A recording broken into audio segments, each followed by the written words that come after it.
पंजाब के संदर्भ में 2 दिन से बैठक हुई। कल इंदिरा भवन में बैठक हुई है जिसमें एलओपी और पीसीसी चीफ के साथ हम लोग बैठे, तीनों सेक्रेटरी हमारे साथ थे।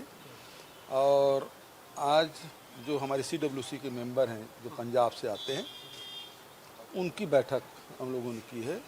और अब चूंकि पंजाब की भी उल्टी गिनती शुरू हो गई, अब ये आसाम का, तमिलनाडु का चुनाव इस महीने में सब समाप्त हो जाएगा। इसके बाद जो चुनाव है वो उत्तर प्रदेश है, पंजाब है, उत्तराखंड है, यही सब चुनाव है। उसके बाद गुजरात आएगा। तो उसके चुनाव के संदर्भ में रणनीतिक रूप से हमको किस प्रकार से काम करना है, एक कैलेंडर बनाया कि हर महीने हमको क्या क्या काम करना है।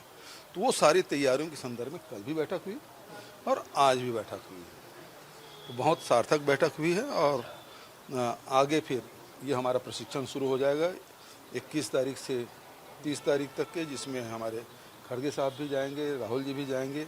और 3 राज्यों के प्रशिक्षण है जिला अध्यक्षों की, जम्मू कश्मीर, हिमाचल और पंजाब।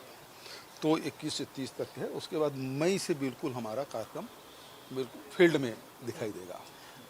मगिल साहब, एक ये बहुत बड़ी चर्चा है कि इस बार सीटों के चयन के लिए आप लोग कई स्तर पर सर्वे करवा रहे हैं पंजाब में, उसके बारे में अगर कुछ। बिल्कुल, ये तो सर्वे तो होता ही है एआईसीसी लेवल।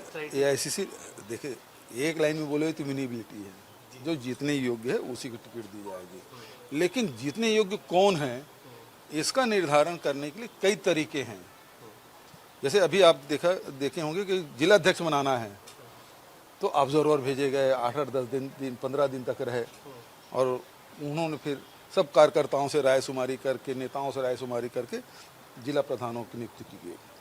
उसी प्रकार से अब ये जो कुछ तो हमारे स्थापित नेता हैं जो एक कैटेगरी में आते हैं, फिर जो हमारे एमएलएज हैं और जो बहुत मजबूत हमारे साथी हैं वो लोग आएंगे।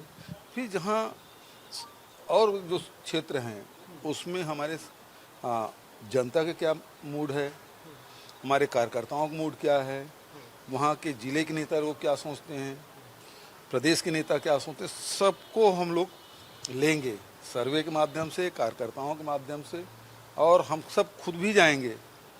तो बहुत सारे तरीके हैं जिसके माध्यम से कैंडिडेट का चयन होगा और वो बात फिर हाईकमान के पास रखेंगे। एक बार फिर आखिरी सवाल आपसे रिकॉर्ड पे रखूंगा, क्योंकि हर कुछ दिन पे आम आदमी पार्टी और बीजेपी ये नैरेटिव बिल्डिंग करती है वहाँ पे कि कांग्रेस में लीडरशिप के लेवल पे स्टेबिलिटी नहीं है। तो एक बार फिर आप ये लोगों को और पंजाब को मीडिया के माध्यम से बताइए कि क्या is there any possibility of leadership change in Punjab for 2027? देखिए, जहाँ तक कि भारतीय जनता पार्टी के, तो वहाँ उसका कोई लीडर है ही नहीं।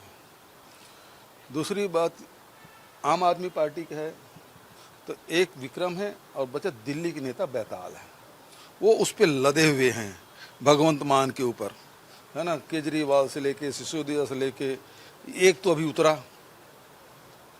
वो क्या नाम है उसका, चड्ढा, है ना, वो उतर गया।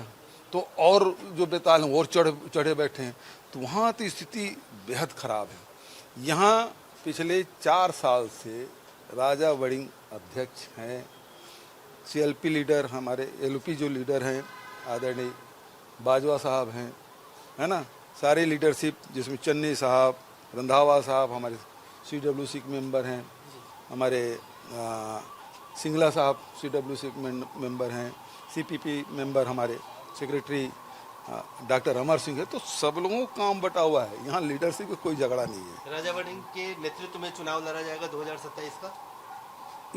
इसमें एक बार केसी वेणुगोपाल ने सीपी के घर में बोला ना, मैंने इसलिए कहा, आप एक बार फिर रिकॉर्ड पे कह दिए। मैं तो उतने दिन में और कोई परिवर्तन आया क्या? इस बीच में सबसे बढ़िया कार्यक्रम हमारे पंजाब में हुआ जो मनरेगा बचाओ, मनरेगा संग्राम जो हुआ है पंजाब में सबसे बढ़िया हुआ। और आखिरी जो कार्यक्रम तरन तारण का, जिसमें राहुल जी बरनाला में, खड़गे जी सब गए थे, सेंट्रल लीडरशिप, इतना बड़ा कार्यक्रम, तो सबके हालत खराब हो गए।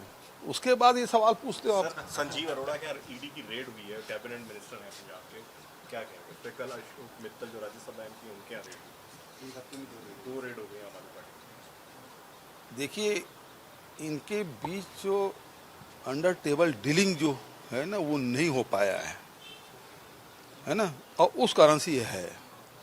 उसको सेंट्रल गवर्नमेंट है वो उसको उस ऊँट को पहाड़ के नीचे लाना चाहते हैं तो दोनों एक ही, समझ गए ना। जैसे कैप्टन साहब थोड़ा सा इधर उधर हुए तो उनके यहाँ नोटिस भेज दिया गया, तो बोले नहीं नहीं कहीं नहीं जा रहे हैं, समझ गए ना। महाराजा पटियाला है ना, ऑपरेशन हो रहा है, हॉस्पिटल में है, पता चला कि कुछ कांग्रेस की तारीफ उन्होंने कर दी, तुरंत नोटिस भेज दिया गया, फिर वो ठंडे हो गए। तो ये वही है, ये भारतीय जनता पार्टी और आम आदमी पार्टी के बीच में अंडर टेबल जो डीलिंग है वो हो रही है। ਸਾਡੇ ਜਨਰਲ ਸੈਕਟਰੀ ਭੁਪੇਸ਼ ਬਘੇਲ ਜੀ ਦਿੱਲੀ ਸੀ ਤੇ ਉਹਨਾਂ ਨੇ ਕੁਝ ਸੀਨੀਅਰ ਲੀਡਰਸ ਨੂੰ ਇੱਥੇ ਬੁਲਾਇਆ ਸੀ ਔਰ ਪੰਜਾਬ ਨੂੰ 27 ਚ ਕਿਵੇਂ ਜਿੱਤਣਾ ਕਿ ਉਹਦੇ ਚ ਸਾਨੂੰ ਕਾਂਗਰਸ ਪਾਰਟੀ ਨੂੰ ਕਿਹੜੇ-ਕਿਹੜੇ ਸਟੈਪਸ ਲੈਣੇ ਚਾਹੀਦੇ ਆ ਉਹਦੇ ਤੇ ਡਿਸਕਸ਼ਨ ਹੋਈ।